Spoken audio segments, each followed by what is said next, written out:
Palavra de Deus no Salmo de número 42. Por que está abatida, ó minha alma? Essa é uma expressão do Salmo 42. Existem muitas suposições acerca do poeta que escreveu o Salmo 42. Alguns chegam a dizer que ele estava passando por crises e problemas enormes, das mais diversas formas, e ele vive um abatimento intenso, ele vive um abatimento profundo. Ele vai escrevendo o Salmo, esse momento que o toma é um momento extremamente desconfortável, ele vai a todo instante questionando a si mesmo: por que está abatida, ó minha alma? O verso de número 6, por exemplo: sinto abatida dentro de mim, ó minha alma. Quando a gente vai lendo o Salmo 42, ele vai enumerando alguns pontos que estavam verdadeiramente afligindo o coração dele. Então eu chamo a sua atenção, por exemplo, para o versículo de número 9. No versículo de número 9, ele diz assim: por que hei de andar eu lamentando?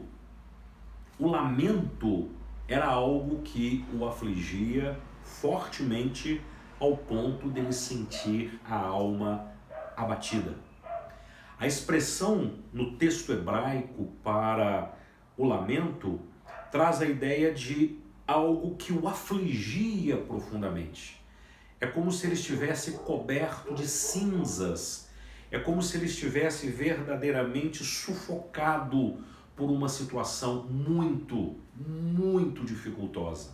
Algo que apertava, que estrangulava profundamente a alma do poeta ao escrever o Salmo de número 42. Percebam que ele consegue constatar, num primeiro momento, aquilo que estava afligindo o coração dele, e o lamento, a aflição foram colocadas aqui como uma situação que inquietava profundamente a alma do salmista. Mas quando nós vamos para o verso de número 5, nós percebemos outras questões apresentadas pelo salmista que ele consegue diagnosticar como elementos aflitivos. Veja, por exemplo, no versículo 5: por que estás abatida, ó minha alma? Por que te perturbas dentro de mim? Ele diz de que a alma dele estava abatida. O que significa esse abatimento? É como se ele estivesse para baixo. Existe um autor que, comentando esse versículo, diz que é como se ele se estivesse sentindo-se no meio do lixo, no meio do lixão. Era uma situação verdadeiramente dificultosa e angustiante. Alguns comentaristas chegam a dizer que possivelmente era um problema financeiro, outros chegam a dizer que era um problema de enfermidade, outros chegam a dizer que era um problema em que ele se viu distante do próprio relacionamento com Deus, distante de um envolvimento ou de um comprometimento com as coisas de Deus. Enfim, não sabemos os detalhes ou as razões que levaram o salmista a esse abatimento. Havia uma circunstância, havia uma situação. E nessa circunstância e nessa situação aflitiva, ele apresenta o lamento como sendo algo que o afligia, e ele coloca aqui no versículo 5 o abatimento também como sendo algo que o afligia. Mas ainda no versículo 5, além desse abatimento, ele fala de uma perturbação. Ele diz assim no verso 5: por que te perturbas dentro de mim? Essa expressão usada pelo salmista aqui, perturbação, que é a tradução que nós temos para a língua portuguesa, No texto hebraico, a ideia é como se fosse um som, é como se uma música de sofrência da alma fosse ecoando no seu ouvido diariamente. É como se aquele som de gemido, é como se aquele som que afetasse a alma ao ponto de desmanchá-la fosse algo continuado durante todo o processo de vida do salmista. Então, a gente vai lendo esse salmo e a gente vai percebendo que existe uma circunstância muito difícil. Uma circunstância que leva o salmista a esse lamento, a esse abatimento e a essa perturbação. Fazendo um parênteses para o nosso momento de agora, nós também estamos vivendo uma circunstância difícil, uma circunstância dolorosa, uma circunstância atípica, uma circunstância inquietante, uma circunstância em que a gente percebe que as coisas estão mudando e que nós muitas vezes não temos a menor possibilidade de poder ser gestores dessa situação. Agora, o mais interessante nesse salmo que serve de lição para nós, seja qual for a circunstância, é de que nós precisamos fazer esse autoexame. E o momento de agora, ele é um momento oportuno para esse autoexame. É um momento para a gente poder fazer uma investigação pessoal e, quem sabe, começar a redescobrir, a partir desse autoexame, a partir dessa autoanálise, o que é que de fato está nos levando à aflição. O que realmente está produzindo os temores no nosso coração? O que é que está produzindo lamento? O que é que está produzindo abatimento? O que é que está produzindo perturbação? Será que você consegue diagnosticar? Talvez você pode me dizer, é o contexto, são as circunstâncias, é a realidade. Mas esse salmo, ele de repente, ele muda completamente. O salmista, nessa autoanálise, ele começa a ministrar para o coração dele, não palavras de pessimismo. E aqui está a grande lição do Salmo 42, para nós continuarmos enfrentando as circunstâncias, sejam elas quais forem. Você pode enumerar aí agora com muita tranquilidade qual é a circunstância que está afligindo a sua alma, não importa qual seja a circunstância, o que importa é que você precisa fazer aqui um reverso.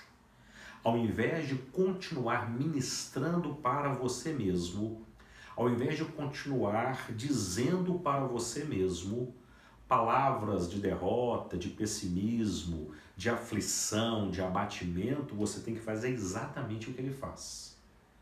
Ele começa a ministrar para a interioridade dele algo que começa a encher o coração dele de esperança. E essa é a lição que eu quero deixar para vocês nessa nossa reflexão do Salmo 42. Vejam, por exemplo, o versículo 11. Por que estás abatida, ó minha alma? E ele responde, ele ministra para ele mesmo uma perspectiva de profunda esperança. Por que te perturbas dentro de mim? Por quê? Por que inquietação? Por que perturbação? Por que abatimento? Por que aflição? Não importam as circunstâncias, diz ele, espera em Deus. Espera em Deus, seja qual for a circunstância, seja qual for a aflição, seja qual for a dificuldade. Nessa busca de interiorização, ele muda o discurso e diz, espera em Deus. Deus é a minha esperança em meio à situação aflitiva, pois ainda o louvarei. Não importa o que eu estou vivenciando, eu continuarei colocando a minha esperança em Deus e eu continuarei louvando ao Senhor, diz ele no versículo 11, Deus meu e auxílio meu. Essa é a lição que nós precisamos aprender, meus amados irmãos, na continuidade da nossa história.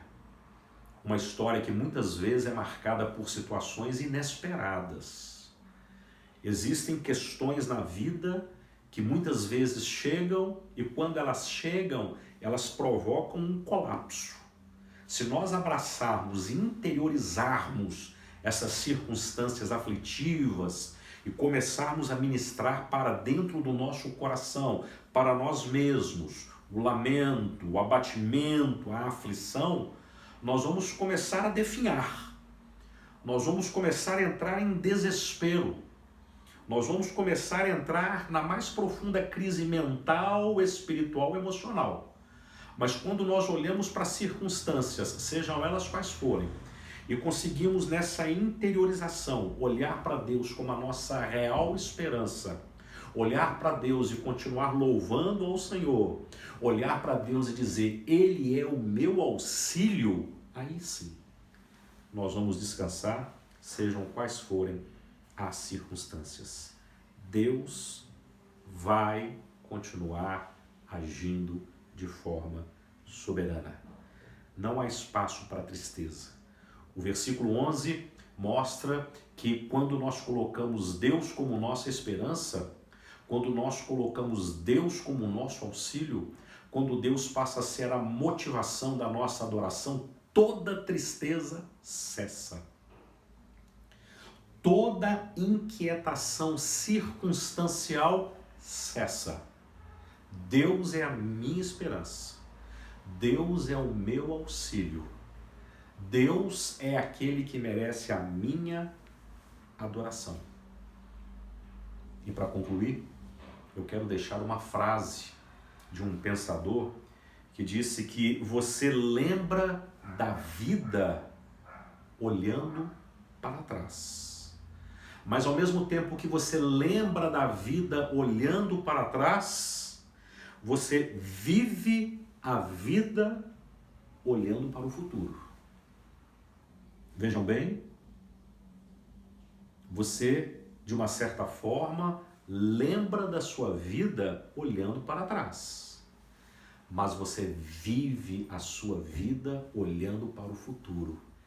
E é exatamente isso que o Salmo 42 nos ensina. Ele vive essa catarse, ele vive essa transformação.